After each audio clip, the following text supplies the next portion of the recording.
¿Cómo le está yendo miércoles? Hola María José Pironi, ¿cómo le está yendo? Varela Jessica entró -5, -10, no sé, a las 4:30 querían. No. Bueno, vengo de un examen largo que empezó a las 3 de la tarde, así que vamos a ir avanzando un poco también con ustedes. Quisiera hacer lo que hace Perich Ezequiel en la foto. ¿En dónde se encuentra Perich en esa foto? ¿Mendoza? ¿Con las vitas? No, en mi casa, en el patio. ¿Tenés plantas de frutales en tu casa? ¿En dónde es? Sí, En la- varias. ¿En dónde es? En Córdoba capital. Ah, sí, bueno, miramos. Bueno, eh, no sé cómo les está yendo. Este lunes tuvieron clases prácticas, van avanzando un poco con la parte de implícita y compuesta. Espero que lo teórico anterior les haya servido, que vayan viendo y completando los apuntes, que van sumando uno a uno, ¿no? Van sumando algunas páginas por día. Julieta, diga, hable. Bueno, y perdón, pensé que quería hablar. Y además de eso, si quieren, vayan leyendo de los libros. No quise meterme un poco más con el tema del manejo de algún programa, algún software como matemática, pero bueno, ya a lo mejor podemos después ir avanzando, uno nunca sabe, para ir preparando también desde ese lugar que tengan ustedes algún conocimiento de eso. La idea de hoy es trabajar en lo que subí 3.1, le puse al apunte, que es, porque sigue de la parte de derivadas. Entonces, bueno, derivada direccional y gradiente. Si llegamos hasta ahí, yo me puedo quedar contento, no contento, sino un poco tranquilo, de que por lo menos entendemos lo que es la derivada direccional y el gradiente y de dónde sale.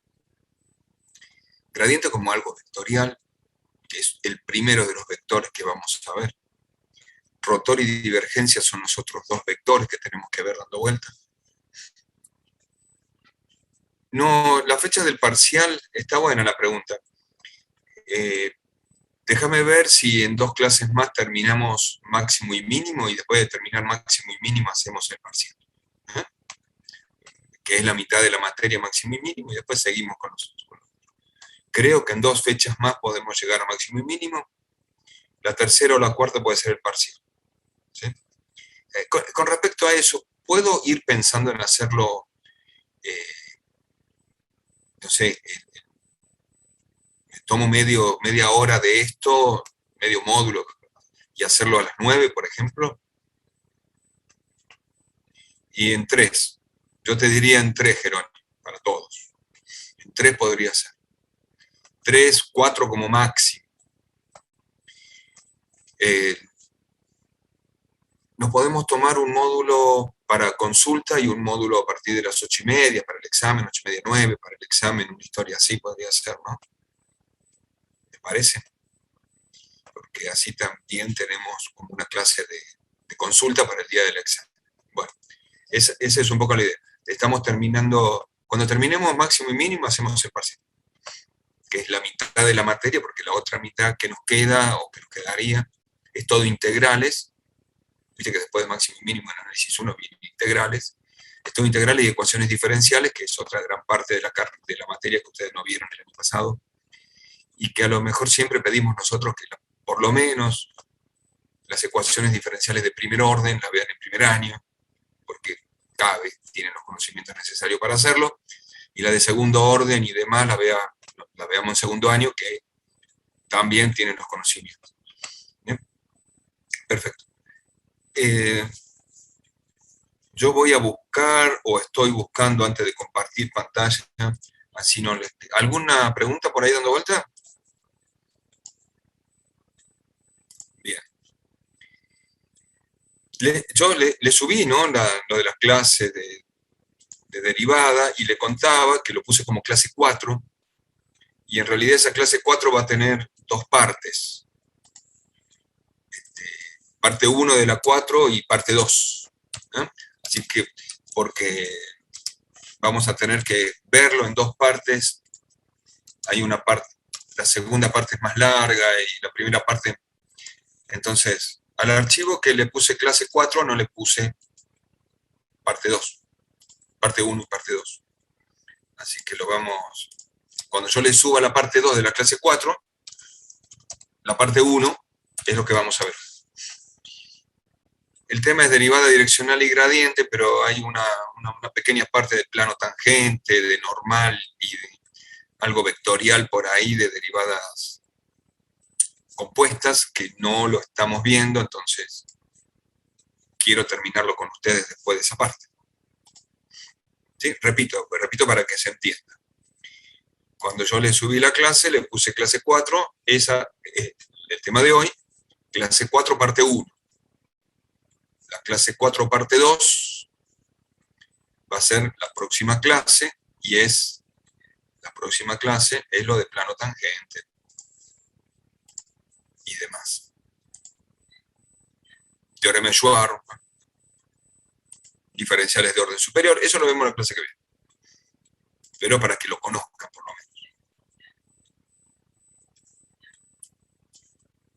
Entonces tomen nota, lo que estamos viendo se debería llamar parte 1, porque la clase que viene vamos a ver parte 2. Estoy eliminando Profe, pizarra. Sí, antes no tendríamos que ver los últimos dos ejemplos que nos quedaron de la clase pasada, porque sí, usted también. dijo, Sí. usted dijo que los íbamos a ver hoy. Sí, es cierto eso, por eso estoy borrando el pizarrón. Lo quería ver desde acá y después avanzar sobre esa teoría.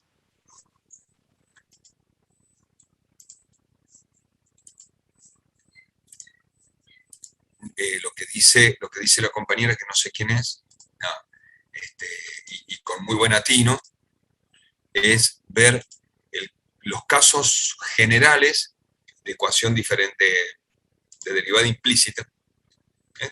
Los casos generales de derivada implícita que nos habían quedado pendientes de la otra clase. Así que ya estoy nomás poniendo en el pizarrón el tema de ST. De hecho, recordarán ustedes que hemos visto un caso que, por ejemplo, decía implícita, z, x e y como función igual a 0, y de acá, si yo conocía esto, podíamos, una función de x, de y de z, igual a 0, si yo conocía la variable cuál era cuál, yo podía calcular la derivada. Quiere decir que yo conociendo que z es función de x, podía calcular la derivada parcial de z en x y la derivada parcial de z en y. Este era el caso de una función que correspondía a una función explícita, z igual f de x y. O podía ser al revés, conociendo que tengo la función z igual f de x y a través de una definida, a través de una función implícita que se llama portadora, yo podía calcular sus derivadas y hacía el camino inverso. Este era un segundo caso. Por ponerlo en caso para verlo en tema de los libros, pero en realidad lo que estaba en primer caso, segundo caso, son el tema de las funciones. Si yo tengo una función de dos variables, donde una es función de la otra, yo conociendo cuál es la función, puedo sacar cuál es la variación de una función con respecto a la otra. Por ejemplo, si conozco que x es función de y, puedo calcular la derivada de x con respecto a la variación porcentual de y. Esto es una derivada, la velocidad de cambio de la variable x con respecto a la variable y. Y esta derivada es total, por eso puse la d, mientras que estas de aquí son parciales, por eso a las derivadas parciales le puse el jacobiano como nomenclatura.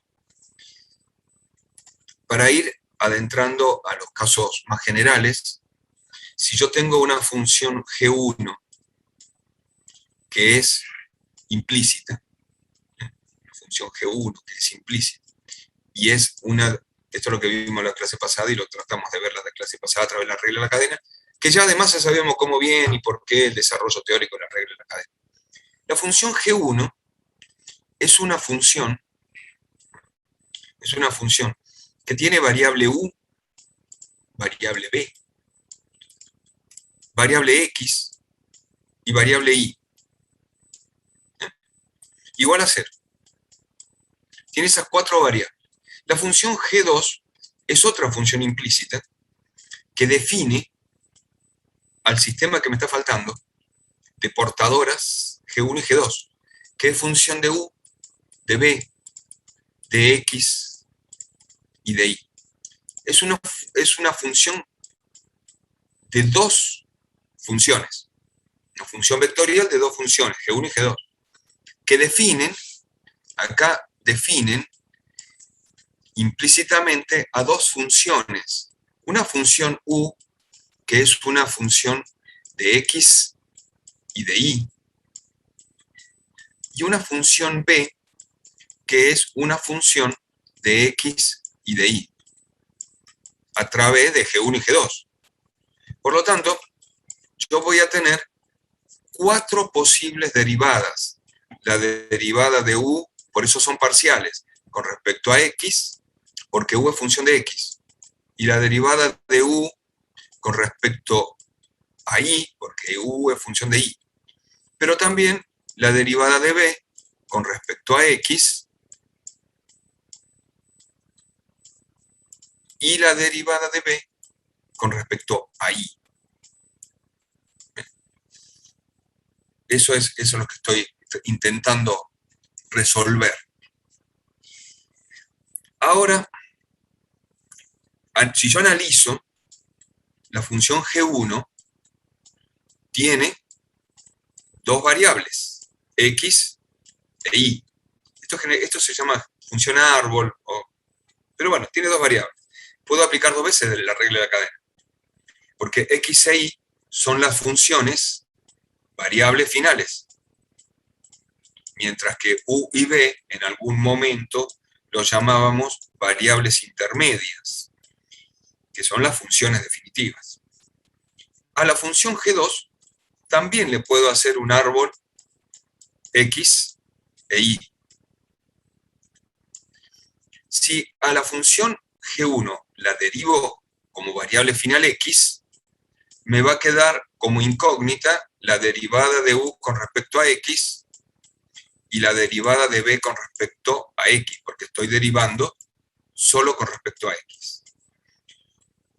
Si derivo la G1 con respecto a Y, me van a quedar las derivadas de U con respecto a Y y la derivada de U con respecto, derivada de B con respecto a Y. Y si derivo la G2 con respecto a X, me va a ver si puedo subir un poquito esto. ¿Se podrá subir esto? ¿Cómo? A ver. Si subo un poco el pizarrón. Ay, mire, subo el pizarrón, esto es una maravilla. Cada vez aprendo más. No se rían, veo sonrisas.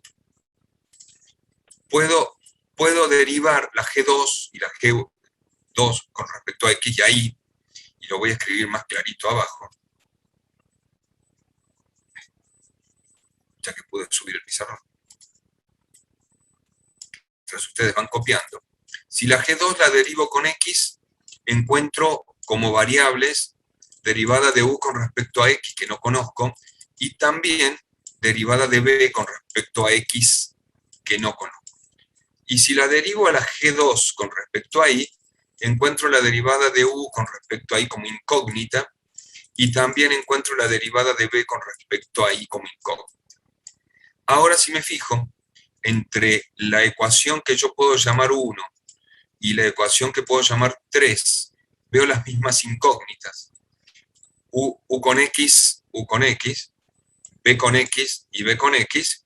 Formaré un sistema de ecuaciones entre 1 y 3 y calcularé las incógnitas que me quedan, que son las derivadas de U con respecto a X como incógnita y la derivada de b con respecto a x como segundo incógnito. Entre el sistema 2, ecuación 2, y la ecuación 4, otra vez me fijo que tengo la derivada de u con respecto de y la derivada de u con respecto de y. Por lo tanto, entre el 2 y el 4, formo un sistema de ecuaciones donde la derivada de u con respecto de y la derivada de i de b con respecto de i son mis dos incógnitas. Ese es el esquema de trabajo que tenemos que hacer para calcular esto. Eso es lo que está en esquema en el apunte. Eso es lo que está en esquema en el apunte. ¿Puedo borrar algo? ¿Si copiaron? ¿O sacaron foto? ¿Puede dejar un segundo, profe? Sí, totalmente. De hecho, es muy bueno que ustedes lo copien para ir entendiendo. Mi letra no es muy buena, de hecho en el pizarrón tampoco. Pero ya con esto podemos ir teniendo esquema de trabajo. Entonces, podemos ir trabajando sobre este esquema de trabajo.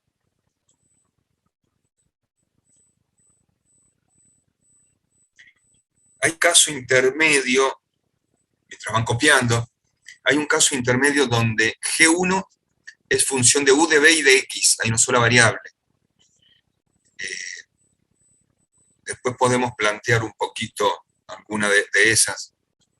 No es una función de dos variables y una sola, de dos funciones y una sola variable. También lo pueden ver en el práctico, pero yo acá me fui al caso más general, que tenga 4 derivadas. Pero ya lo van a entender rápido. Profe, Sí, lo que yo no entendí por qué a X ahí lo toma como variable final. porque u y b son funciones de x y de y. Yo tengo una estructura G1 que se llama portadora de funciones. ¿Qué porta G1? Porta en su interior una estructura b igual f de x y u igual f de x y.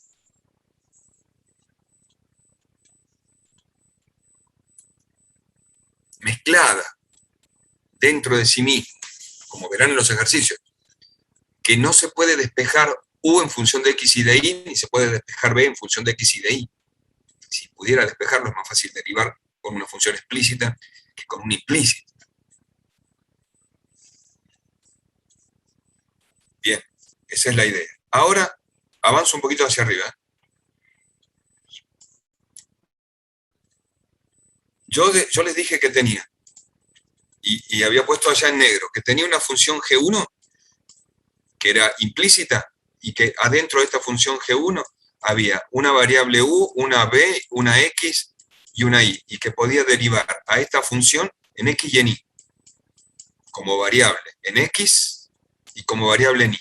Y les dije también que tenía una función G2 que tenía una estructura parecida, que tenía una estructura G2 que tenía una función u, b y un x, y como variables finales, independientes. U y b son funciones de x y de y.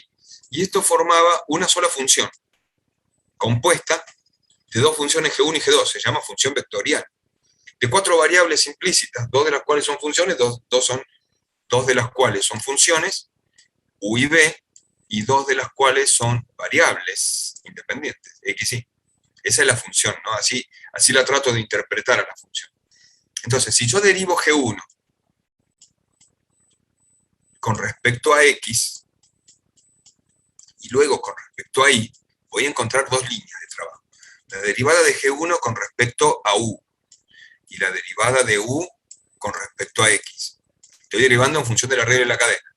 Y la variable final de esta G1 es x, más la derivada de G1 con respecto a la otra variable, con respecto a b, por la derivada de b con respecto a x, más la derivada de G1, ahora ya derive con respecto a u, con respecto a b, derivo con respecto a x, la que me sigue como variable, por la derivada de x con respecto a sí misma. Y por eso puse total, variable total, esto tengo que pensarlo, variable total, más la derivada de G1 con respecto, dije X acá, entonces la que sigue es Y. Y la derivada de Y con respecto de X. Y la pongo como variable total, igual a 0. G1 con respecto de Y tiene la misma estructura. Va a ser G1 con respecto de U, y como aplico la regla de la cadena, U con respecto de Y, la variable final Y, la tengo acá, la controlo ahí. Más, mientras van copiando, van pensando en la estructura, cómo se va a armar. Derivada de G1, van pensando, pero bien, si acá dice G1, no es G2. Derivada de G1 con respecto de la que sigue, que le pusimos arriba para seguir el mismo orden, B, y por la derivada de B con respecto a la variable final, que es Y, porque estoy derivando esto con respecto de Y, más la derivada de G1 con respecto a X, que es la variable que sigue, por la derivada de X con respecto a Y, lo pongo como total porque son variables totales, más la derivada de G1 con respecto de la variable que sigue es Y, y la derivada de Y con respecto a sí misma, que ya sabemos cuánto vale, igual a 0. Y me puedo parar acá y analizar un poquito esto, y decir, la derivada de X con respecto a X vale 1. La derivada de Y con respecto a Y vale 1.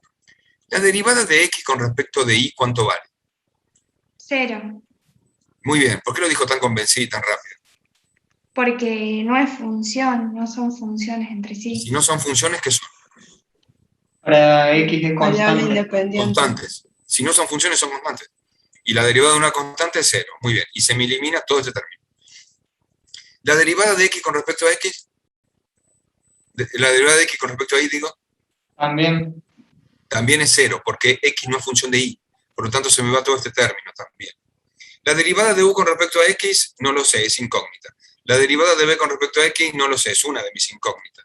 Esta también es una de mis incógnitas, y la derivada de U con respecto a X también es una de mis incógnitas. Dije incógnita y le puse cualquier cosa. Entonces, cuando voy ahora a calcular con el otro sistema, G2, y digo, derivada de G2, G2 lo voy a derivar con X, y a G2 también lo voy a derivar con Y. Y voy a encontrar dos líneas más, de la misma estructura que la de arriba. G2 con respecto de U, empecé por U. U con respecto de X, porque estoy derivando con respecto de X. Más G2 con respecto de B, que seguía con B, por la derivada de B con respecto a X, que es la otra variable, más G2 con respecto a la variable que sigue, U, B, y ahora sigo con X. ¿No? V, X, Y, le puse ese orden y hay que respetar el orden. No importa el orden, lo importante es que siempre respetemos el mismo. Derivada de G2 con respecto de X, y pongo derivada de X con respecto de X. Más la última variable que me queda, igual que en la primera línea, derivada de G2 con respecto de Y, y la derivada de Y con respecto de X, que ya sabemos, como me dijeron ahora, primero es total, esto es una D, aunque parezca cualquier cosa, igual a 0. Y la otra línea de trabajo es la derivada de G2 con respecto de U. Sí, así, siempre empiezo por U. Pero ahora U lo derivo con la variable final que estoy armando el árbol, que es Y. Fíjense que cómo armo la estructura. Más la derivada de G2 con respecto de B, porque UBXY le había dicho yo que era el orden. Y la derivada de B con respecto a la variable final Y. Más la derivada de G2, ya se dieron cuenta cómo es, así que ya no hablo. Con respecto a X, y X es total con respecto, dije X, total con respecto de Y. Más la derivada de G2 con respecto de Y, y de Y con respecto a sí misma, igual a 0. Y de acá, otra vez, vamos a pensar que la derivada de U, digo, la derivada de G2 con respecto de U es conocida. Esta no, esta es incógnita. La derivada de B con respecto a X también es incógnita. X con X vale 1, pero y con x vale 0, por lo tanto se me va todo ese término. Derivada de G2 con U es conocida, derivada de U con I es incógnita, la necesito calcular. La derivada de B con I es incógnita, la necesito calcular. X con I es 0, por lo tanto todo el término se me va, porque se anula su derivada, no porque se anule G2 con X. La derivada de esto es 1, por lo tanto me queda de esta manera. Recién dijimos que llamábamos en rojo a la primera ecuación 1, a esta 3, y entre la 1 y la 3 formábamos un sistema de ecuaciones, y entre la 2 y la 4 formaba otro sistema de ecuaciones. Yo voy a hacer solamente un sistema de ecuaciones, cualquiera, el que forme la 1 con la 3, ¿no? El que forme la 1 con la 3. ¿Van copiando hasta ahí? Sí, profe. Y está bueno que lo vayan haciendo, porque ahí, fíjense, yo ahora voy a copiar la 1 y voy a formar un sistema de ecuaciones entre el 1 y 3. Lo voy a copiar en azul. Entre la ecuación 1 y la ecuación 3 voy a formar un sistema de ecuaciones porque tienen las mismas incógnitas. La incógnita, ¿cuál es? La derivada de U con X y la derivada de B con X, está en los dos. Si copio de la línea de arriba, la línea 1, yo copiaría derivada de G1 con respecto de U. Derivada de U, que es incógnita, con respecto de X. Más derivada de G1 con respecto de B. Y la derivada de B con respecto de X. Y después, estoy viendo que me queda una derivada de G1 con X por 1. Eso lo voy a pasar al otro lado y va a quedar con signo negativo. Derivada de G1 con X. ¿No? Derivada de G1 con X. Más el otro término que es 0, entonces no lo copio. Ahora voy al otro término. Ya lo estoy armando como sistema de ecuaciones. Esa es la idea, armarlo como sistema de ecuaciones. La ecuación 3 habla también de la derivada de G2 con respecto de X y de la derivada con respecto de U. Y la derivada de U con respecto de X. Más la derivada, estoy copiando de la línea 3, derivada de G2 con U, U con X. Ahora sigue la derivada de G2 con B. Y la derivada de B con X. Y el término que sigue es algo que dice que vale 1 y G2 con X vale 1. Entonces lo paso al otro lado como menos y lo armo como sistema de ecuaciones. Los términos independientes G2 con respecto a X están del otro lado.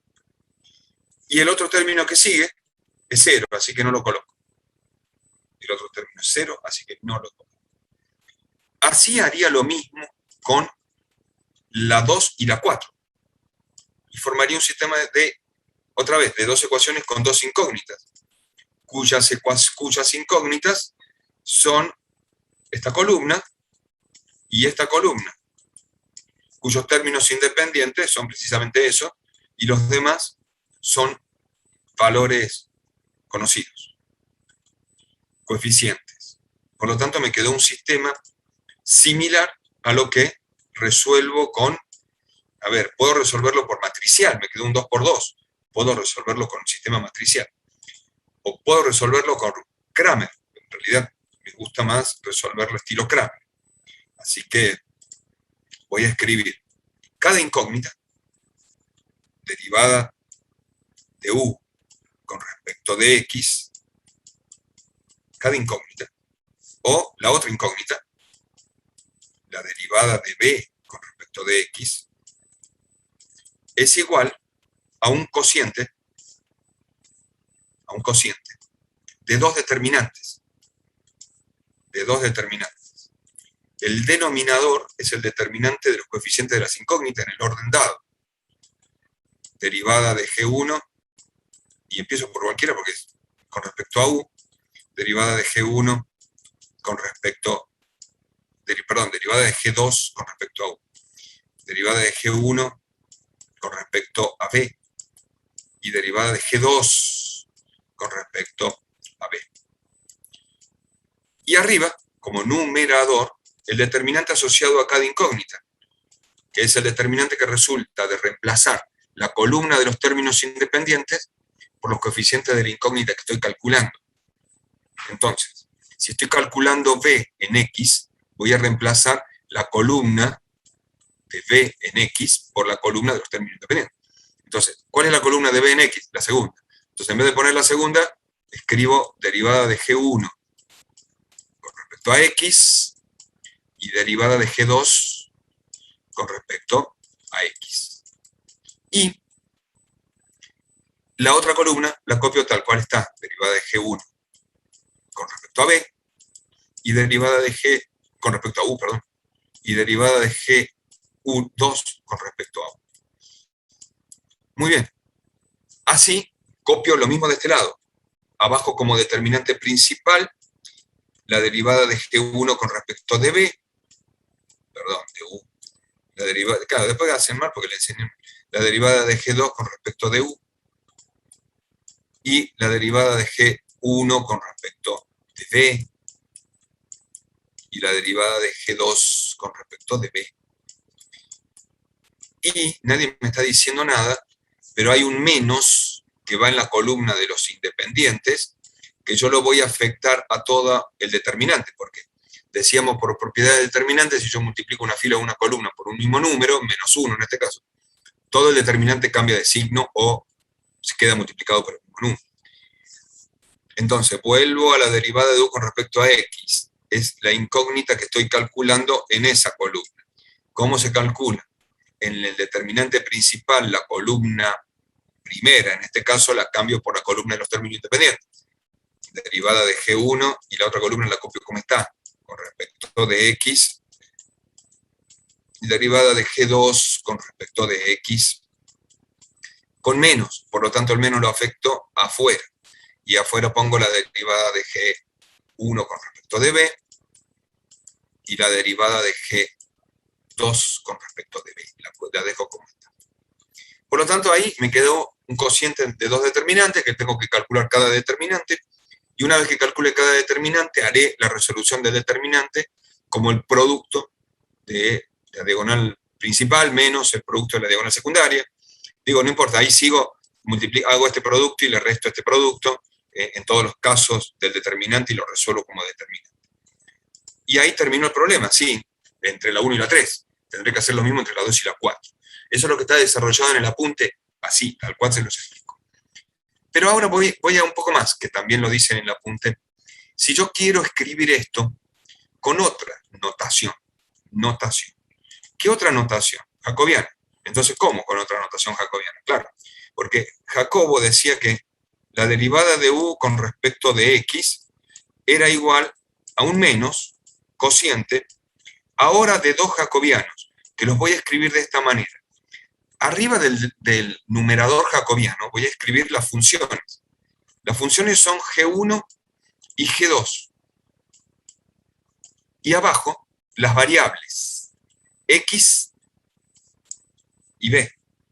X y B. En ese orden dado. Por lo tanto, ahí tengo la estructura de jacobiano como le escribió Jacobo. En el denominador, y ese denominador será igual para los dos, tendré una estructura G1, G2 también, como filas, porque filas son funciones. Y abajo tendré una estructura UB. U y B. Y cuando yo me fijo, estoy calculando la derivada de U con respecto a B. ¿Y dónde veo eso? Acá y acá. Si ustedes se fijan en la estructura de la clase anterior, tiene también un cociente de dos derivadas con un signo menos adelante. Nada más que ahora estas derivadas son matriciales, son jacobianas, son matrices jacobianas de derivadas parciales. Entonces vamos a la estructura de la segunda. Le hice en rojo. Bueno, no. Algunos le saca copia, otros están copiando. Vamos a hacer la derivada de B con respecto de X. Según Jacobo, esto es primero un menos y un cociente entre dos derivadas jacobianas. ¿Qué tienen estas derivadas? Siempre tienen fila G1 y G2 y columna U y X, la de arriba. Y siempre tienen fila G1 y G2 y columna U y B, el determinante principal de abajo. Y si yo estoy calculando la derivada de b con x, ¿dónde veo eso? La b la veo acá abajo y la x la veo acá. Igual que en el otro caso que estamos viendo. Es decir, que yo puedo transformar todo en estructura jacobiana primero. En realidad, cada derivada parcial es un cociente de 2 jacobianos, con signo menos encima. Bueno, esa es la historia de lo que nos quedaba por ver la otra clase. Sigan copiando esto. El 2 y el 4 se lo dejo que lo hagan ustedes. Y en ejercicios verán este tipo de estructura. Profe, Sí. tengo la pregunta de, en el denominador, cuando yo armo las 4 derivadas parciales, ¿cómo sé que, digamos, la derivada parcial de G1 sobre la derivada parcial de U va la U y la B abajo y la U y la X arriba en el numerador? Porque vos estás cambiando, cuando vos armaste el determinante, vos lo armaste en función de un sistema de ecuaciones, en el orden que está. G1U, U con X, G1B, B con X, y el término independiente afuera. Y después hiciste G2 con B, G2 con U, U con X, G2 con B, B con X, y el término independiente G2 afuera. Y después cambiaste por la regla de Kramer, porque esto me quedó un sistema de 2 ecuaciones con 2 incógnitas. Y lo amplío más, cuyo determinante principal es distinto de 0. Entonces puedo aplicar Kramer. Claro, pasa que nosotros no vimos Kramer ni siquiera la definición, entonces estábamos re perdidos porque lo tendríamos que haber visto en álgebra, pero resolvíamos todos los sistemas con Gauss-Jordan y no vimos Kramer. Y cuando nos nombró la profe a Kramer, fue como, ¿qué nos está hablando? ¿Qué pasó con Kramer? ¿Y matricial tampoco vieron? No, solamente Gauss-Jordan. Bueno, si el sistema es cuadrado, 2 por 2, como esto que estamos viendo acá, Kramer es más fácil, porque lo resuelve como cociente de 2 determinantes. Es esto nada más Kramer, murió acá Kramer, no amplió más nada don Kramer. Él pensó solamente esto. Y de hecho puse la condición fundamental de Kramer, que el determinante principal sea 0. ¿Por qué? Porque no puedo dividir por 0. Entonces, como después Kramer me queda un cociente de 2 determinantes, abajo el principal, que es el determinante que yo armo con los coeficientes de las incógnitas. Coeficientes de las incógnitas son derivada de G1 con B, coeficiente de las incógnitas, derivada de G1 con B, esto y esto nada más. Entonces, armo ese determinante. Y después hago el producto de la diagonal principal por la... ¿Vieron cómo resolver el determinante, no? Sí, sí, profe, eso sí. Bueno, productos de diagonales principales menos diagonal secundaria. Menos producto de diagonal secundaria. Bueno, y después, ¿cómo formo el...? ¿Qué dice Kramer? Que cada incógnita es el cociente de 2 determinantes. Perfecto, ahí nos puse el cociente.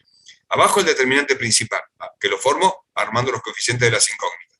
Arriba, el determinante asociado a cada incógnita.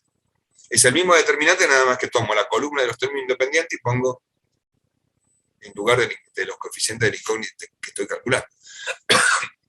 Así se arma. Ármenlo, hagan uno y se van a dar cuenta, ¿no? O ya lo están haciendo con María Victoria, ¿sí? ¿Por ahí lo están haciendo? Bien. Bueno, si yo veo ahora lo que les decía de la parte 3, el último punto de la parte 3, me iba a...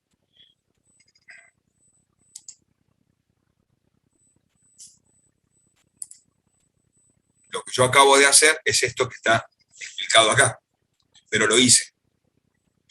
Fíjense que tiene la misma estructura. Yo acá les decía, para repetir, tengo un R1, G1, G2, V, X, Y, donde sé que U es función de X, Y de Y, B es función de X, Y de Y, y calculamos derivada de U con respecto de X, B con respecto de X. Entonces derivo cada una de las líneas y formo las líneas de trabajo. 1, 2, 3, 4. Y después de formar 1, 2, 3, 4, tomo la 1, la 2, la 3, la 4, y voy armando un sistema de 2 ecuaciones con 2 incógnitas, hasta formar el cociente de las 2 incógnitas. Acá está la derivada U en X, cociente de 2 determinantes, método jacobiano, los 2 determinantes y la resolución. Yo no hice la resolución allá, pero pensaba que ya está, ¿no? Y este era el método general para resolver una derivada de función implícita, la más compleja de todas, que sea de dos variables con dos incógnitas, se forman cuatro sistemas. ¿No? Bueno, nada, hasta acá. Y acá está resuelto con 3 y 4. Yo no lo hice, yo lo hice 1. Y acá esto es genérico. Lo mismo que dijimos antes, pero genérico. Es decir, tener un R1 que tiene X1, X2, XN, y 1 y 2 y N, genérico, bien general. Y cómo calcular cada una de sus derivadas. ¿Ah? Bueno, esto era lo que nos quedaba de analizar de la última clase. Esto ya lo tienen en el apunte, ya tienen el apunte del otro lado. Todo. Esto ya lo copiaron. No, lo borro, ¿eh? Perdieron su tiempo. Esto lo voy a guardar un poquito porque quiero pensar en otra cosa, no en todo el problema que yo tengo de funciones ahí. Quiero pensar en dos puntos. Bueno, pero antes de empezar con esto, le miro un poco la cara a ver cómo están de cansados por pensar esto, nada más. 12 ya. Sí, Rodríguez. A ver, la función. ¿Saben qué? Cuando estamos desarrollando, pregunten. No levanten la mano, levanten el micrófono y pregunten. Como si estuvieran en la clase. Vieron que en la clase hablan uno arriba del otro, acá también podemos hacer lo mismo. Las funciones u y b podrían ser x, y. En realidad x, y son las variables, u y b son las funciones, para no cambiarlas, ¿no? Para no ver eso. Bien. Bueno, veo que están poniéndole cara a muchas cosas que se le están complicando cuando hay cosas que no conocen. Vamos a tener que ir, primero yo voy a ir pensando más en cosas que no conocen y después viendo cosas que tenemos que ir avanzando. No es malo que no hayan visto Kramer, lo pueden estudiar ustedes. No es malo que no hayan visto matricial, lo pueden estudiar ustedes también. Estudien un poco, la próxima clase vemos un ejemplo de matricial. Agarramos un sistema de ecuaciones y lo resolvemos por matricial. No ese es el problema es que ustedes arranquen con algo. La idea de hoy es como función importante la derivada. Sí, la derivada direccional como función, como tema importante. Como tema importante el gradiente, después tendremos que ver si achar un montón de otros temas que van por ahí. No quiero apurarme porque tengo 1 hora para cada tema, así que está bien, 8, 9, 9, 10. Así que está bueno tomar mate, yo en las clases siempre tomé mate, así que el apunte ya lo tienen, y vuelvo a decir, el apunte es Piskunov, mirado por Ramadán y revisado por mí, así de fácil, ya está. Ramadán, excelente profe que se jubiló en un momento hasta el 2015, yo creo que tenía la capacidad de resolver con los chicos un montón de cosas, y después los métodos y la estructura que manejaba Piskunov y Ramadán se nos quedaron muy atrás. Porque pasaba esto que está pasando con ustedes. Los chicos nos quedamos sin contexto, sin base. Entonces tenemos que empezar a analizar desde abajo. Y eso también les pido a ustedes. Tómense su tiempo. Si la clase que viene me paro y vemos nada, pero saco dudas, mejor. Porque si no voy a pensar que todos los que están entendiendo y avanzo en el aire. Por otro lado, cuando ustedes lo vean y lo empiecen a resolver y a mirar cómo se resuelve, se va a resolver diferente. Y lo van a entender más fácil. El apunte empieza con para los que lo estaban viendo, como con una reseña o recuperando qué es una derivada parcial en X y qué es una derivada parcial en Y. Entonces después lo vemos, ¿no? Fíjense que También, y siguiendo con la idea de explicar un método. Explicar un método. ¿Por qué tenemos que explicar un método? Porque la matemática tiene un cierto lenguaje ordenado y tiene un lenguaje que va hablando de lo que tenemos. Entonces, siempre tiene como tres estructuras: de dónde parto, cuál es mi contexto y a dónde quiero llegar. Y en general, yo los gráficos que trato de hacer, de hecho está hecho en un Paint a lo mejor, una cosa así muy simple para que podamos entender de qué se trata. Fíjense de dónde vamos a partir. Partimos de una función z, f de x, y que si yo la tengo que graficar, haría el eje, pondría las intersecciones con los ejes, y esta sería mi función, una superficie en el espacio. Que acá está la superficie, la veo acá, veo la intersección con un eje, la intersección con el otro. Esa es la función z igual f de x. Perfecto. ¿Qué más tengo? Y tengo I, un punto P, x0 y 0. Un punto P en el dominio que tiene coordenadas x0 y 0. Este tal que salió mal porque debería ser tal que. Salió un igual. Ya lo corrijo. O corríjanlo ustedes. Ya lo corregimos o lo corrigen ustedes. Es un tal que. Ese tal que me habla de otra cuestión. ¿De qué cuestión me está hablando? De que P toma valor a B. Y que además de tomar valor a B, eso es lo que dice acá, existe la derivada de z con respecto a x y la derivada de z con respecto a y como número. Y yo le podría poner acá, existe dentro de los reales de una dimensión encima porque es un número. La derivada en x y en y son un número. Y como derivada parcial. Profundizo un poco esto. ¿Por qué en el punto P, A, B existen las derivadas como número? ¿Qué es la derivada de z con respecto a x? Y en la función, en la dirección del eje x, tomo un plano, levanto un plano, trazo una tangente en esa intersección, y la derivada de z con respecto a x es la tangente del ángulo que forma esa recta tangente en la dirección de x. Y la derivada de z con respecto a y, tomo un punto, lo llevo hasta la superficie, forma vertical el plano, trazo la tangente, y la tangente de ese ángulo en el plano con respecto al eje y es la derivada parcial de z con respecto a y. Son derivadas parciales especiales estas, porque tienen la dirección de los ejes. Entonces, la función tiene que ser continua. Sigo con el que tengo. Al igual que todas sus derivadas en el entorno del punto P. Esa es la condición. Esto hasta acá es condición. Hasta ahí es condición. ¿Y ahora qué hacemos? Profe, disculpe. Sí.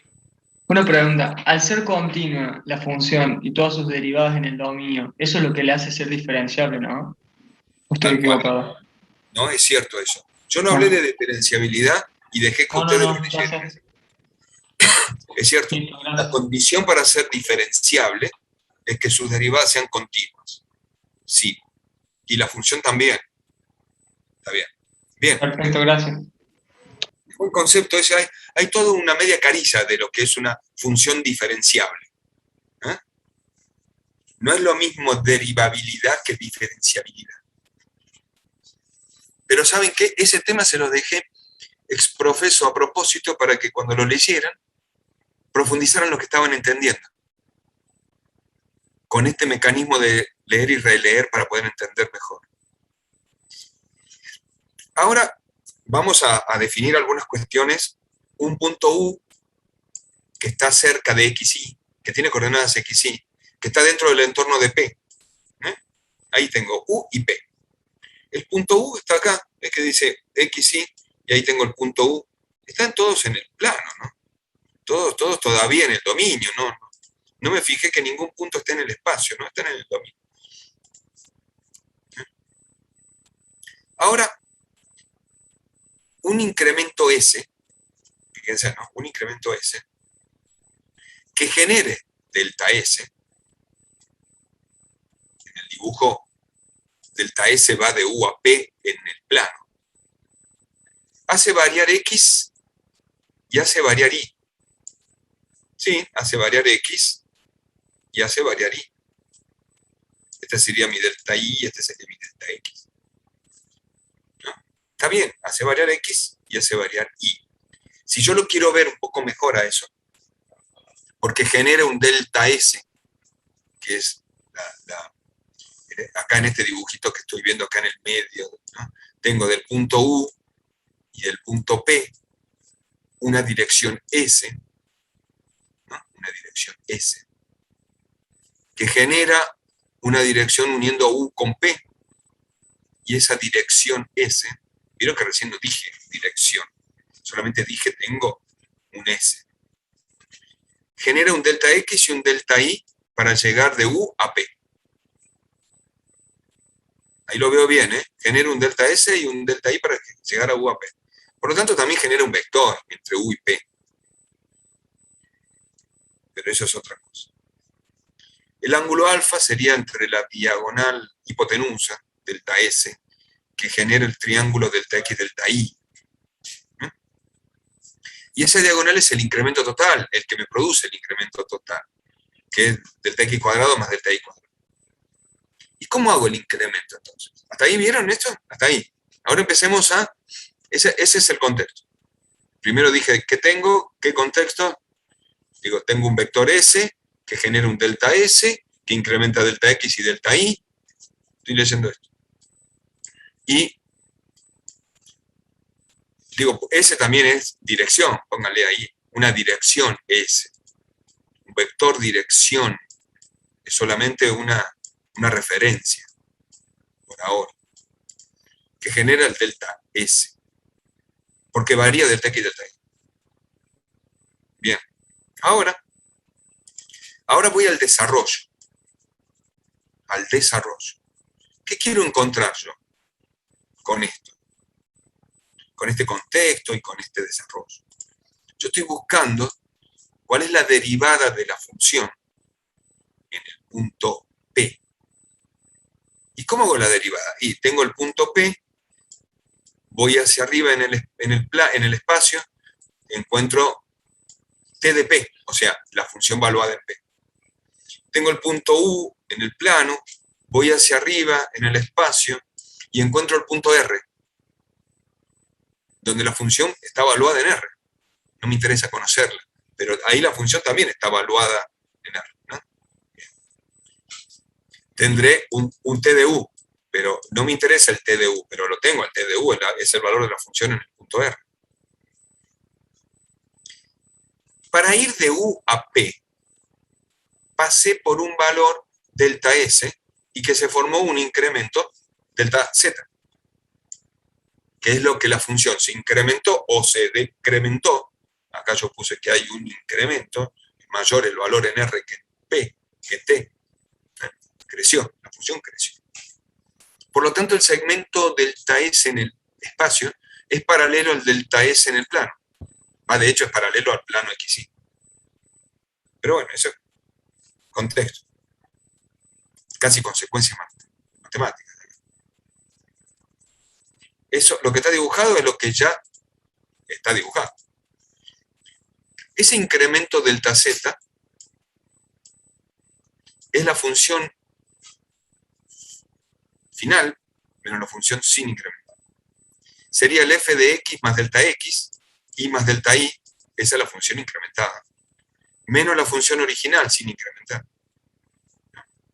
Y como habíamos visto, el incremento, que esa era la clase importante de incremento, se podía poner en función de las derivadas del incremento. ¿Cómo en función de las derivadas?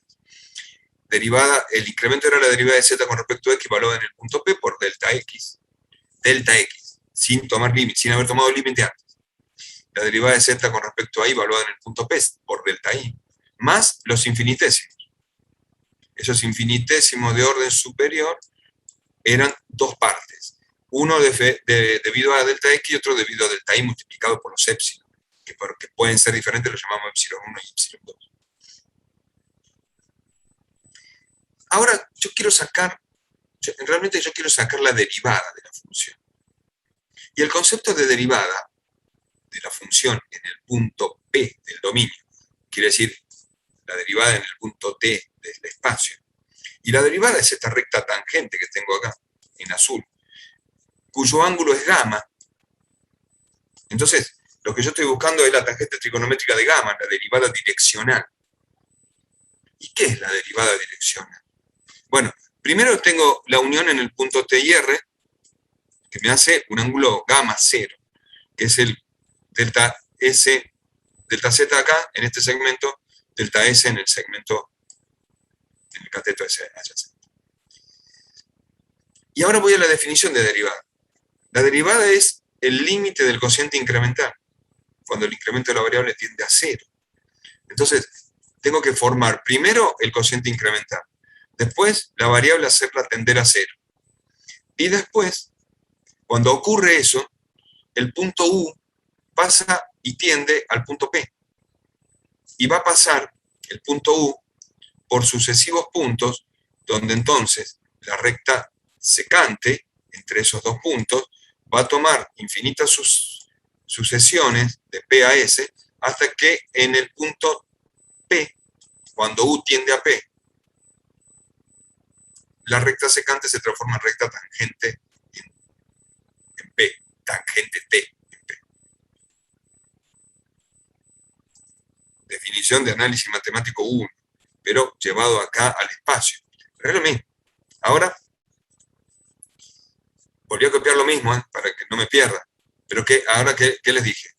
El límite, como definición, el límite del cociente incremental cuando el incremento tiende a 0 es la derivada direccional de Z con respecto a S, a la dirección S, definida en el plano por la recta roja S. ¿Ven? Ahora leo de vuelta esto, que es la definición. Cuando yo dije, porque así lo tienen que estudiar también, tengo un incremento que tenía una forma diferencial más infinitesimal. Formo el cociente incremental con delta S. Hago que delta S tienda a 0. Tomo límite. Y si ese límite existe, se llama derivada direccional de la función Z con respecto a la dirección S. Está en el apunte, pero yo se lo repito. Derivada direccional de la función Z con respecto a S. A S como dirección. Entonces, hagamos el procedimiento, ¿no? Todo lo que está arriba como numerador cuando antes de tomar límite era el incremento de Z. Era el diferencial de la variable más los infinitesimos. Y ahora lo divido por delta S, el incremento S. Este incremento S lo divido en delta X, en delta Y, lo divido en delta X, lo divido en delta Y. Entonces me va a quedar delta X, delta S, delta Y, delta S, delta X, delta S, delta Y sobre delta S. Y me fijo, ¿qué es delta X sobre delta S? En el triángulo delta X sobre delta S, el cateto adyacente sobre hipotenusa, coseno. En el triángulo delta Y sobre delta S, cateto adyacente opuesto sobre hipotenusa, seno. Entonces, en vez de escribir delta X delta S, escribo coseno. En vez de escribir delta Y sobre delta S, escribo seno. Bueno, y acá también coseno y seno. Como que no le doy mucha importancia a los infinitésimos, porque esto, en el límite, cuando tome delta X, delta S que tiende a 0, los infinitésimos epsilon 1 van a tender a 0, y epsilon 2 van a tender a 0. Los cosenos no, y el seno tampoco. Los que van a tender a 0 van a ser los infinitésimos. Por lo tanto, cuando tomo límite de toda esa estructura de derivada, cuando tomo límite de eso, la derivada de de z con respecto a p por coseno de alfa, de z con respecto a i, evaluado en el punto por seno de alfa, es un número, y el coseno de alfa es un número. Por lo tanto, las derivadas cuando respecto a delta x y delta s no varían. ¿Eh? Y me queda solamente el límite de esa parte de los infinitésimos, que al tomar límite de un producto es el producto de los límites, me queda el límite de epsilon 0, de epsilon 1 que tiende a 0 es 0, y de epsilon 2 que tiende a 0 también es 0, ahí lo aclaramos. ¿Y por qué? Porque S mueve a delta S. Muy bien. Pero a su vez, S está armado por delta X y por delta Y. Y a su vez, cuando S tiende a 0, delta X y delta Y tienden a 0 simultáneamente, con la misma velocidad. Por lo tanto, epsilon 1 en el límite es 0, cuando delta S tiende a 0. Y epsilon 2 en el límite es 0. Se me van esas dos cuestiones. Y solo me queda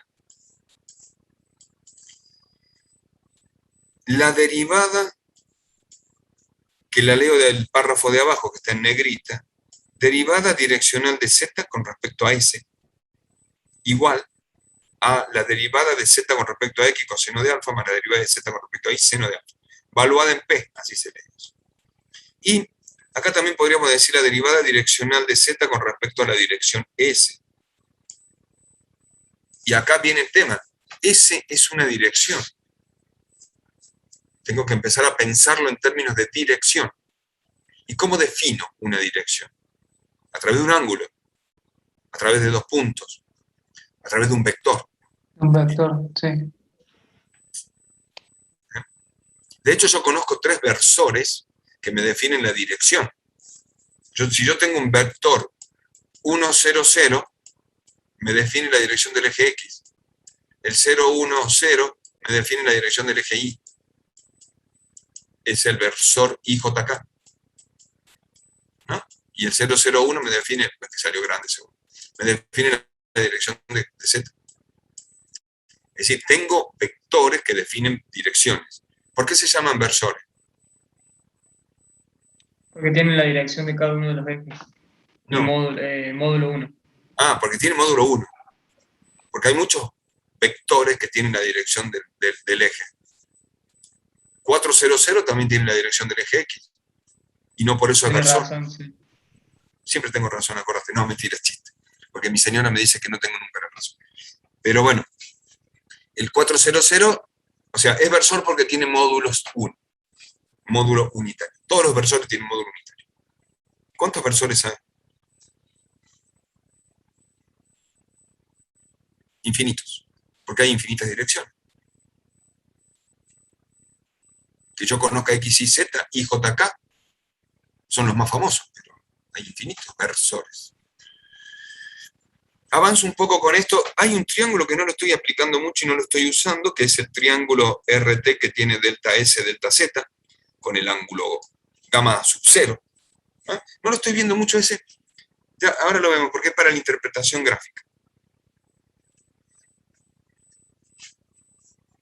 El coseno de alfa y el seno de alfa, otra forma de ver la derivada direccional a través del coseno de alfa y seno de alfa, es cambiar, si yo tengo en este triángulo, en este triangulito acá, perdón, veo que alfa y beta son complementarios, por lo tanto sus senos y sus cosenos son iguales, ¿no?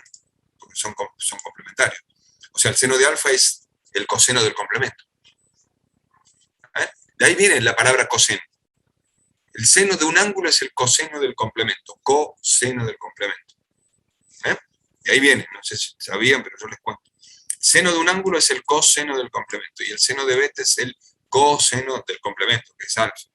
¿Qué es el complemento de un ángulo? Digo, a veces lo básico también sirve. Un ángulo complementario cuando suma entre sí 90. 90. Si fuera suplementario, suma 180.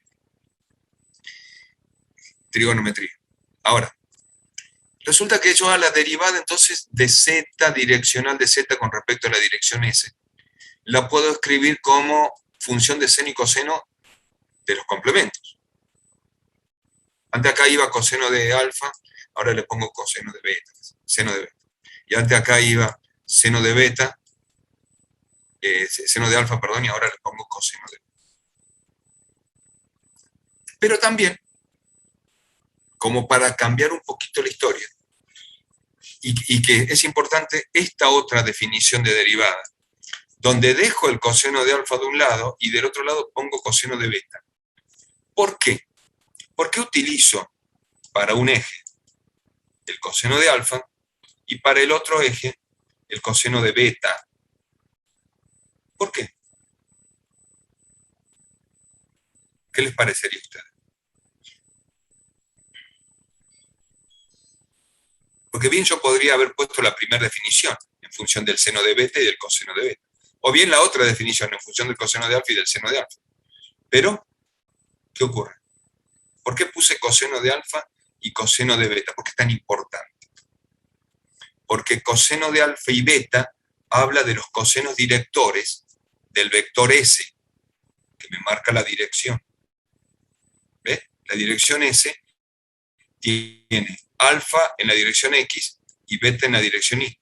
Son los cosenos directores de la recta S. Ya me fui. No, hasta ahí. Bien.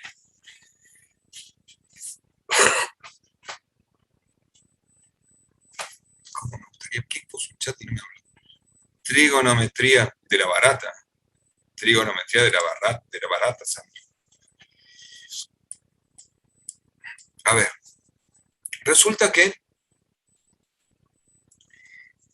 si el ángulo es 0 grados, quiere decir que la dirección del vector S, que ahora empieza a tomar relevancia, coincide, si el ángulo es 0 grados, el ángulo alfa coincide con el eje X. Y entonces me va a quedar que el coseno de alfa vale 1. El coseno de beta vale 0. Entonces se me va este término. Beta es 90, pi sobre 2, coseno vale 0. Entonces la derivada direccional de z con la dirección S, que coincide con el eje X, se transforma en la derivada direccional de z con respecto a X. Y le llamábamos derivada parcial. Y si el ángulo coincide con 90 grados, quiere decir que me voy al eje Y. Si me voy al eje Y para 90 grados, el seno vale 1 y el coseno vale 0. Por lo tanto, en cualquiera de las ecuaciones que yo pongo, este coseno se me va y me queda solamente este término, cuya derivada direccional de z con respecto a S es la derivada parcial de la función con respecto a Y, en la dirección S de 90 grados que coincide con el eje Y. Antes era en la dirección S de 0 grados que coincide con el eje X. Quiere decir que la derivada direccional en Z, en X y en Y son casos particulares de una derivada direccional. Las derivadas parciales son casos particulares de una derivada direccional. ¿Cuántas derivadas direccionales puedo tener en una función?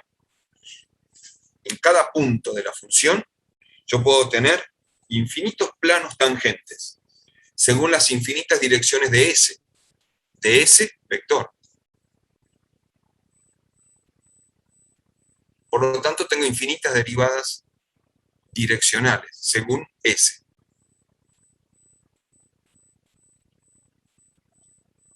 Dos son importantes, en X y en Y, y se las llama parciales, pero son dos nada más.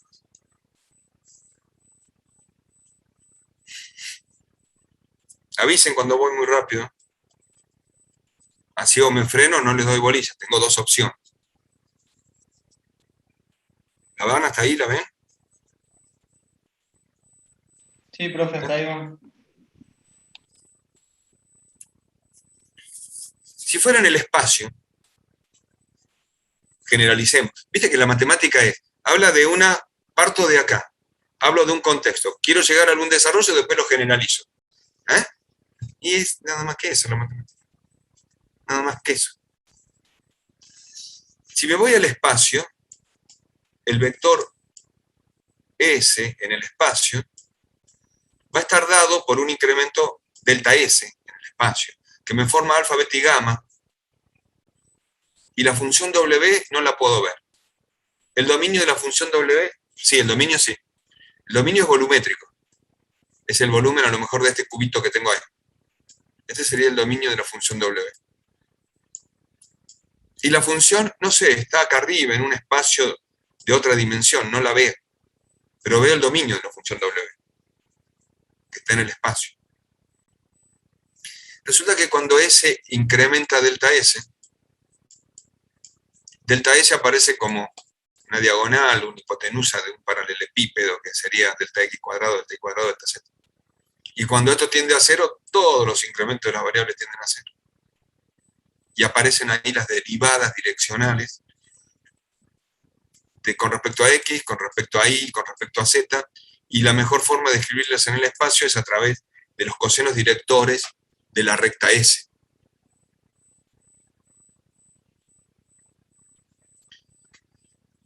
Yo sé que cosenos directores, si no vieron Kramer, cosenos directores en álgebra tampoco vieron mucho. Pero ahí van a tener que empezar a leer la recta en el espacio y ver cuáles son los formatos de una recta en el espacio a través de los cosenos directores. Es decir, una recta en el espacio tiene el formato 2x más 3y más 2z, y dividido a lo mejor un número, y que este número habla del coseno director, esto tiene que ver con el coseno director. Bueno, pero bueno, eso es otro cantar para álgebra.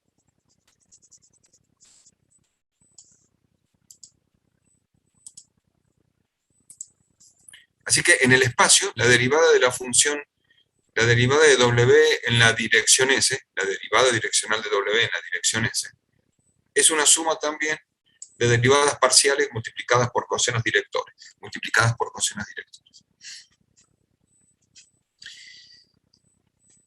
Genérico. Si el ángulo alfa es 0,90, coincide con cada uno de los ejes, las derivadas direccionales se transforman en las derivadas parciales con cada uno de los ejes. Ahora sí, la interpretación geométrica de una derivada direccional.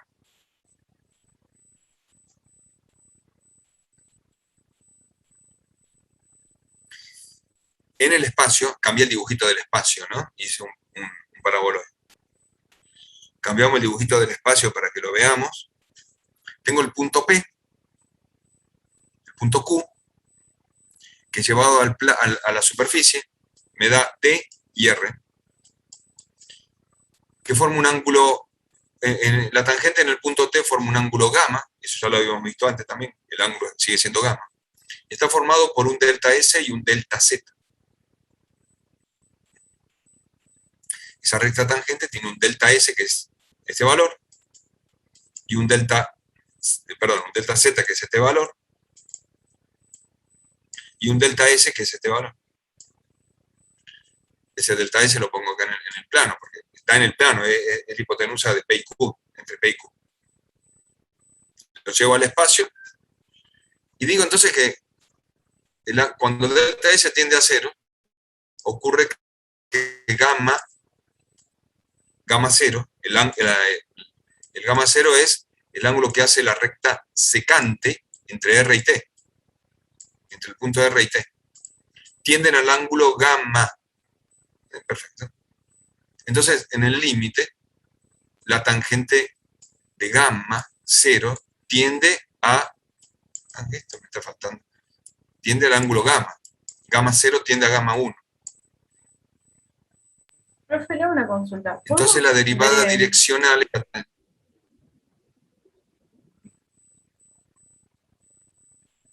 Profe,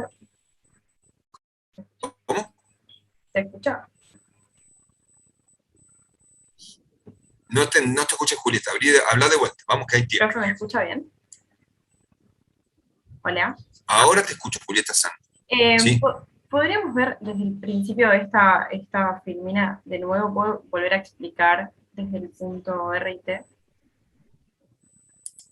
Lo que yo quiero tratar de ver es, lo que yo trato de ver es interpretar la derivada direccional.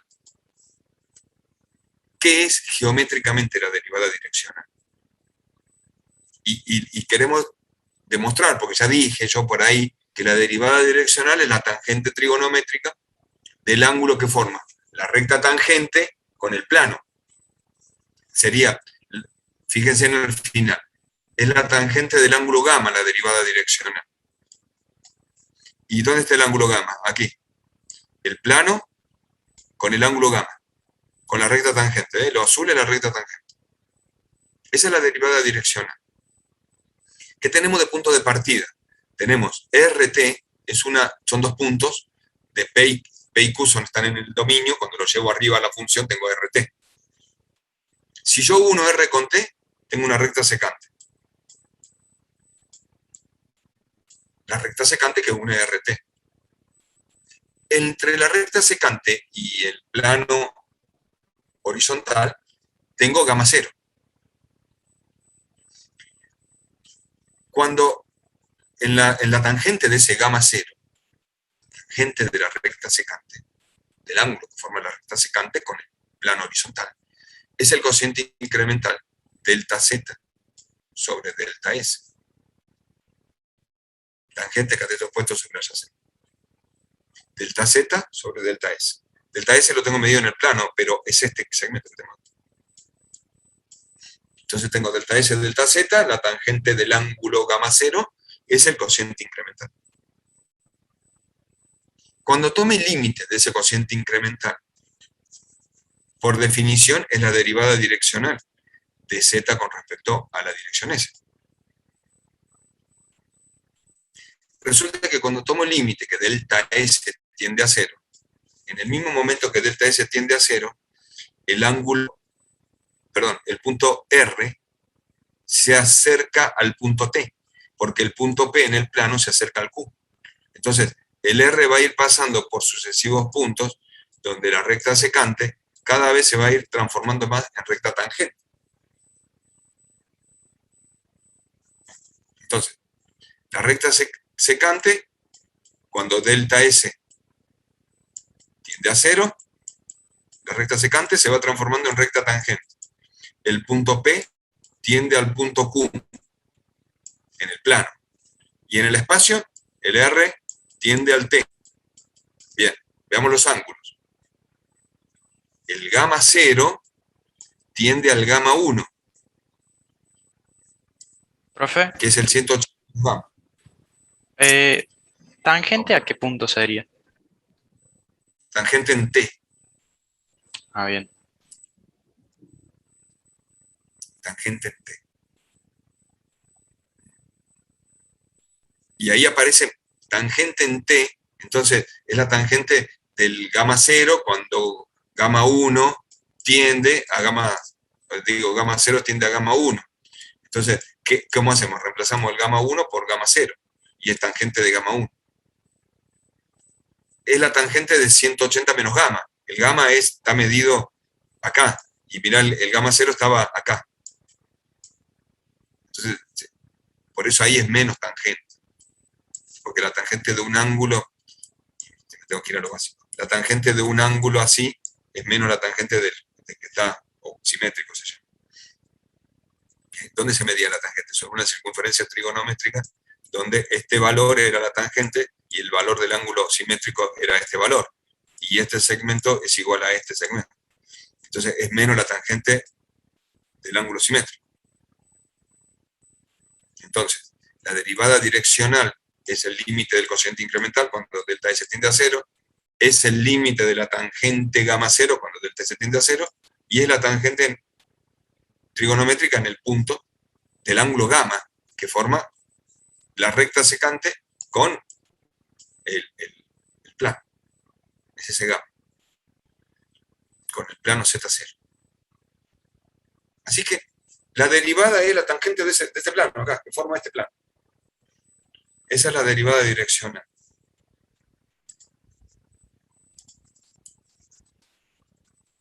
¿Ahora va mejor, Julieta? Sí, profe, muchas gracias. ¿Por qué? Muchas gracias. No agradezcan, piensen. No agradezcan. Pregunten. Les he dado confianza como para que pregunten. No soy señores, por favor, tomen asiento. Hoy voy a explicar. Nada que ver, ¿eh? Nada que ver. La idea Profe, mía es que traten de aprender algo. ¿Qué? la derivada direccional es la tangente De la recta tangente en el punto T. y ahí en el plano, ¿dónde estaría la derivada direccional? No, en el plano no está, está en el espacio. Lo Ah, que está entre la recta tangente, que es esta azul, y el plano, forma un ángulo gamma. Es la derivada de este ángulo gamma. La derivada es la tangente de ese ángulo gamma.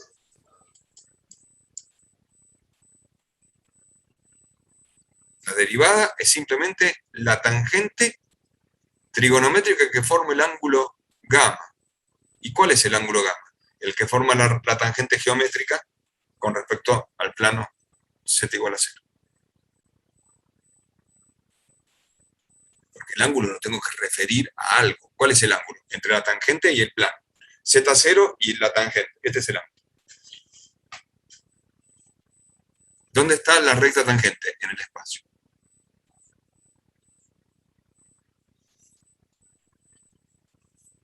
Yo, sin embargo, no lo digo así cuando lo veo en la mano. Este puntito, una recta tangente. No hablo de una recta cuando estoy en la mano, ¿eh? ¿De qué hablo? De un plano. Porque resulta que la recta tangente esta está contenida en un plano que es tangente a la superficie en ese punto.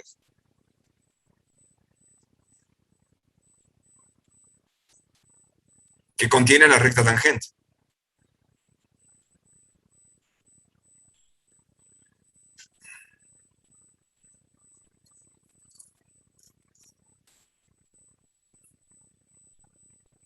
Bueno, va por ahí. Y por eso es que hay, por eso, a ver, ¿qué dice después?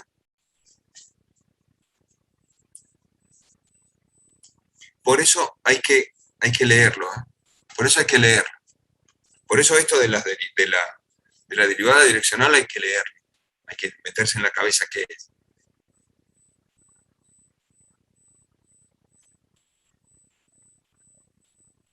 Bueno, movámonos a otro punto.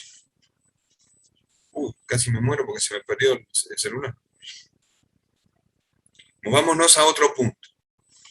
A una definición. Ahora bajamos un poco así los decibeles, como que descansamos un poquito, porque estamos hablando ahora de otro punto, de otra cosa. De otra cosa que se llama gradiente. Pero primero tengo que definir qué es el gradiente. Muy bien, ¿por qué no lo dijo Sandra Carrera? Dígame ahora que no tiene micrófono, me da vergüenza y estoy mal, ¿no? Está bien, sí, Sandra Carrera dijo plano. Otro punto. Otro punto. Vamos a definir un vector que se llama gradiente. Definimos un vector que se llama gradiente. ¿Tiene que ver con análisis matemático? Sí. En realidad sí. ¿Tiene que ver con geometría analítica? Sí. ¿Tiene que ver con una función? Sí. Pero es un vector. O sea, es un vector que yo lo tengo que definir y ver de qué me sirve este vector. En realidad sí sirve para mucho. Pero digo, no tiene que ver con el límite, no tiene que ver con el gradiente, con el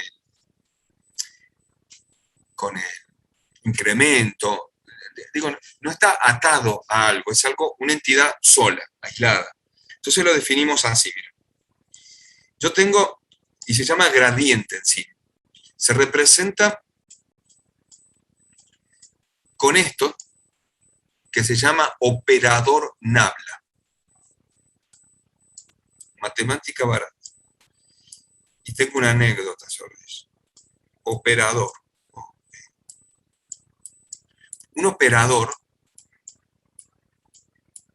Nabla Resulta que yo pensaba que Nabla era una letra griega. No sé por qué me sonaba Nabla como letra griega. Entonces un día en una clase, yo empezaba a ser profesor. Empezaba a dar clases, o sea, a parar a hablar. Les digo, el operador Nabla es Nabla mayúscula. Y se para un alumno y me dice, Nabla no es una letra griega. El operador puede ser pero no una letra griega.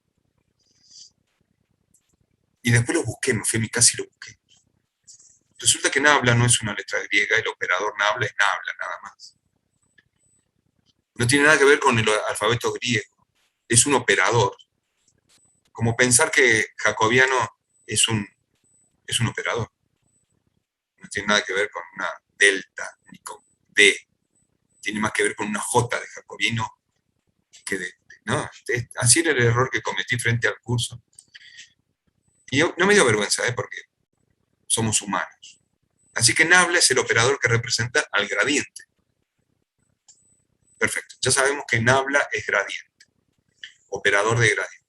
Yo tengo una función z igual a f de x y en el espacio, y un punto en el espacio, donde conozco la derivada de z con respecto a x, evaluada en el punto es un número, ¿no? Y sería este lado azul, paralelo al eje x, que nace del punto P. Y tengo la derivada de z con respecto a y, evaluada en el punto, que sería este otro segmento. La derivada de z con respecto a y, evaluada en el punto. Estos dos números son números. Son las derivadas parciales en la dirección de x y de y. Que si lo multiplico por los versores, estos números se transforman en vectores. Entonces tengo el vector 1 en la dirección de y el vector 2 en la dirección de j, que ahora me definen los elementos de un vector, que lo voy a llamar b. Y va a ser de esta forma. Este es el vector b. ¿Qué es el vector b? Es un vector compuesto por elementos que tienen las derivadas parciales evaluadas en un punto, en la dirección de x, y evaluadas en la dirección y, por j. Eso es un vector de elementos. Ese vector de elementos ahora ya lo armé y se llama gradiente. ¿Qué es el vector gradiente? Se representa así, gradiente z. Y es un vector que está en el punto P, en el espacio del punto P, que tiene como componente las derivadas de la función en x y en y multiplicado por los versores y j. Y k, si tengo otro. ¿Qué elementos tiene el vector gradiente?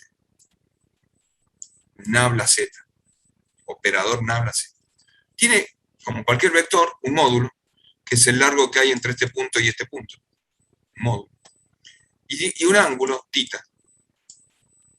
Y una dirección, la de la recta G, con minúscula. Las rectas son minúsculas, los puntos son mayúsculos. Este es el punto P, el punto de origen, el punto de aplicación del vector. Como vieron ustedes en álgebra, con geometría analítica, el módulo del gradiente es la raíz cuadrada de la sumatoria de los cuadrados de los componentes. Y la dirección θ, o phi en realidad, es el arco tangente del cociente entre sus componentes, B sobre A, derivada de z en y sobre derivada de z en x. Definimos un vector, gradiente.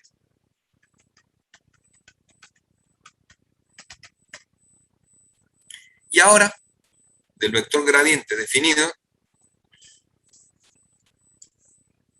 vamos a tratar de relacionar el vector gradiente con la derivada direccional.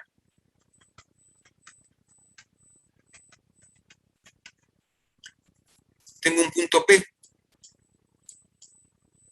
que tiene componentes A y B y una dirección S a la cual yo le quiero calcular la derivada direccional. Esta dirección S tiene coseno de alfa, seno de alfa como componentes rectangulares porque está definido a través del ángulo alfa.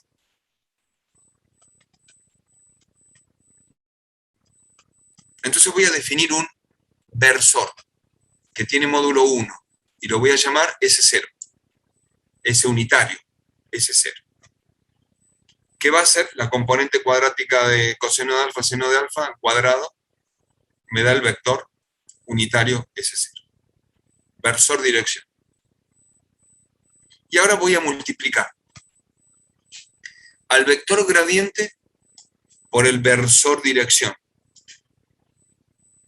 Versor dirección. El versor dirección se forma debido a dos cosas. Coseno de alfa por i como vector, más seno de alfa por j como vector. Y si yo multiplico el gradiente, que era la derivada de z en x por i, más la derivada de z en i por j evaluada en el punto P, por el otro vector, coseno alfa i más seno de alfa j, evaluado en el punto P, y lo multiplico como, digo, son dos vectores, los multiplico producto punto. El producto punto entre dos vectores me da como resultado un escalar, que es igual al producto de las coordenadas homólogas. Entonces hago derivada de z en x por coseno de alfa, más derivada de z en i por seno de alfa. Y resulta que esto es la definición de una derivada direccional. ¿Qué era la derivada direccional? La derivada de z en x por el coseno de alfa más la derivada de z en i por el seno de alfa. Resulta que ahora la derivada direccional la encontré multiplicando, multiplicando a la derivada direccional la encontré multiplicando dos cosas. El vector gradiente por el versor unitario dirección.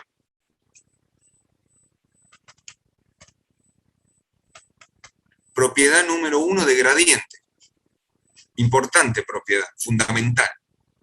El gradiente por el vector dirección unitaria me da la derivada direccional en la dirección S. Qué buenísimo. Acá dice eso. Fíjense, dos palabras. La derivada direccional de z con respecto a S es igual al producto escalar del vector gradiente por el versor unitario de dirección. Eso me da la derivada direccional.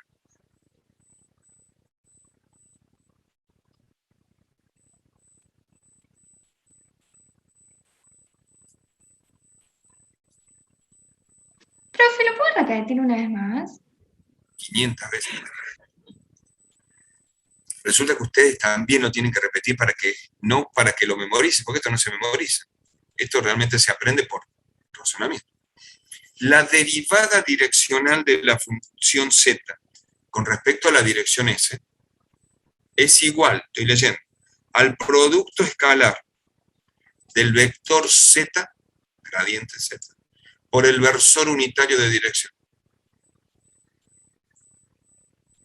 Gracias. Y como era y me da como resultado un número. Va de hecho porque la derivada es un número. Ese número coincide con la tangente del ángulo de la recta tangente con respecto al plano X. Y coincide con eso.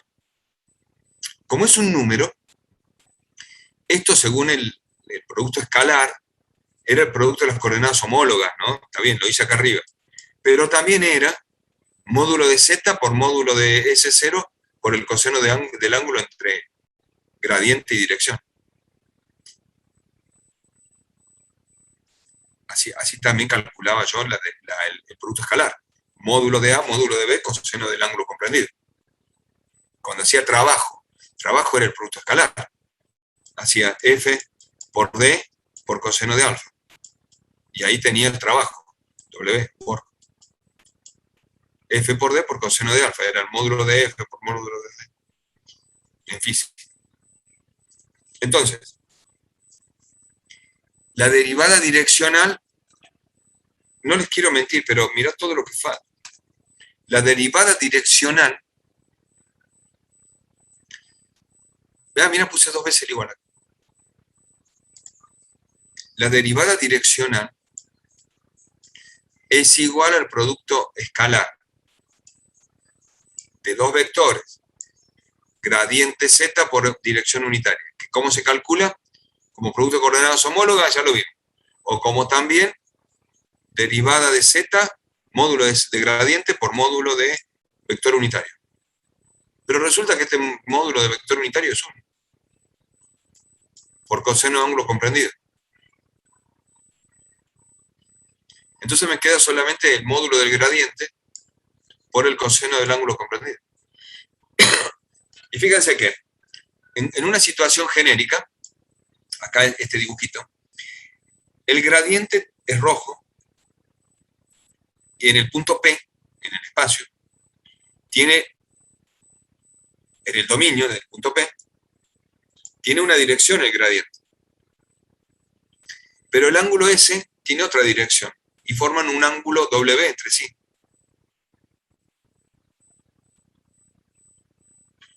O el gradiente va en una dirección y el vector unitario S va en la misma dirección.